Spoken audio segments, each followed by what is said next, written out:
do have this morning, trying to find out something, a call from the Business Association in Trinidad, the San Juan Business Association. Mr. Vivek Charran, who is the head of the association, is on the line with us this morning. So let me say good morning to you, Mr. Charran. Good morning. Good morning. Good morning, Vivek. How are you this morning? I'm fine, thank you. It's good to be on the program with you. All right. Now, there has been a call by the association for owning firearms. Is that what you'd like to discuss with us this morning? Yeah, sure.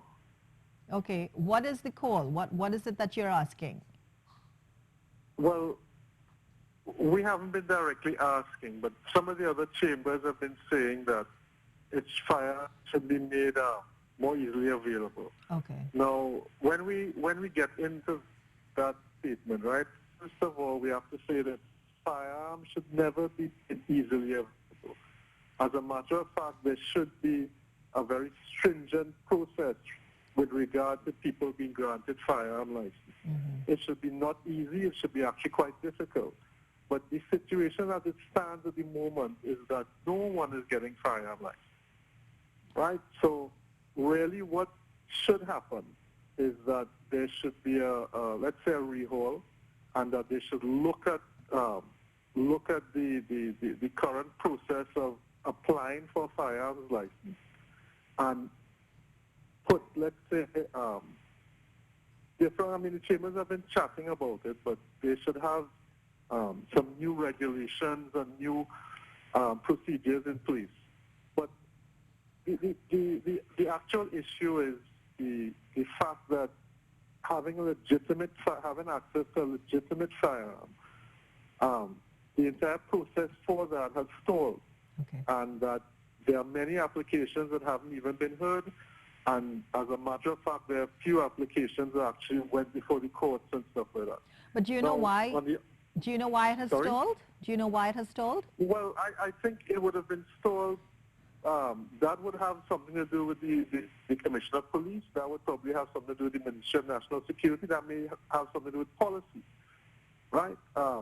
And it may be that the government is saying with the preponderance of illegal firearms on the streets in the country, putting additional firearms into the armed hands of citizens may not lead to the best scenario.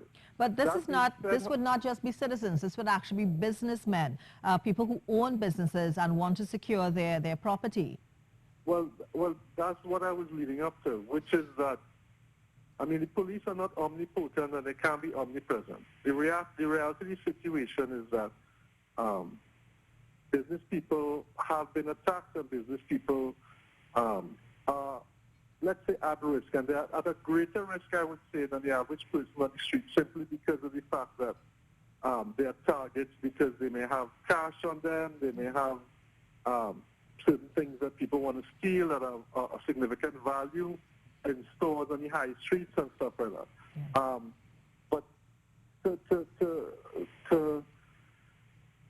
to bring the entire thing to a crux, that is the balance that we have. Because, for example, even when we take security people, personnel, many of these businesses do not have armed security in their stores.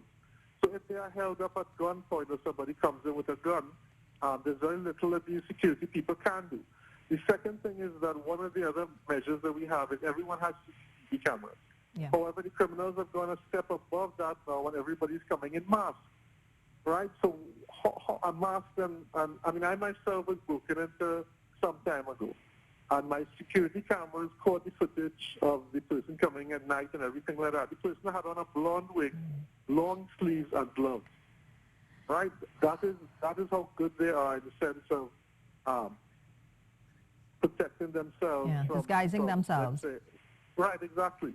So these are some of the issues, and you have to understand that the tables are actually turned in favor of the criminals right now, because the general fear is that anybody who is coming at you, right, has a firearm, and that you are therefore let's say subject to be shot at any time. Yeah. And that is one of the major issues, which is that the idea that if there are firearms, if the criminals know that there are firearms at the businesses, it may act to a certain degree as a deterrent. Okay. That being said, however, I can understand the government's policy where they're saying, carte blanche, we're not just going to send out firearms out there. So as a chamber, I think the chambers are saying that there should be a training process. Yes. Right? There should be an approval process in terms of every year or something like that. Mm-hmm. The relevant authorities should say, let's come in and let's test your firearm safety. Let's see whether you can use the weapon. And in addition to that, remember, we also have scenarios of domestic violence. And we don't want, when the government says, okay, we're going to allow people once again to obtain firearms and so on, right? We're going to allow the business people to obtain firearms. We don't want a situation where there are issues with, let's say, domestic violence or that sort of thing coming up, which is part of the reason why it should be a stringent and extremely regulated process. I understand. And so that's what we're saying. Continue with the stringent process. Continue with it being exceedingly well regulated. All right. But don't stall the process, because that is what's happening at the moment. At the moment, no one, absolutely no one, is getting firearm license. All right.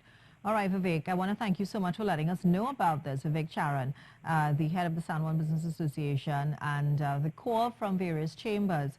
Thank you, Mr. Charran, a call from various chambers to basically start back the process, if it's been stalled, and it seems to be stalled, of being able to own a licensed firearm, namely with businesses and businessmen in trying to protect their businesses, especially in light of the situation we keep hearing about business people being shot at their business places, or more and more robberies taking place at business places. But of course, as he said, Mr. Charran said, the proper training, of course, needs to be done before any of that can happen. But first thing that has to start is the removal of whatever's stalling the process. So let's hope that the powers that be have heard and will do something to, in a sense, fast track that process. So that's where we are with that, and businesses trying to protect themselves.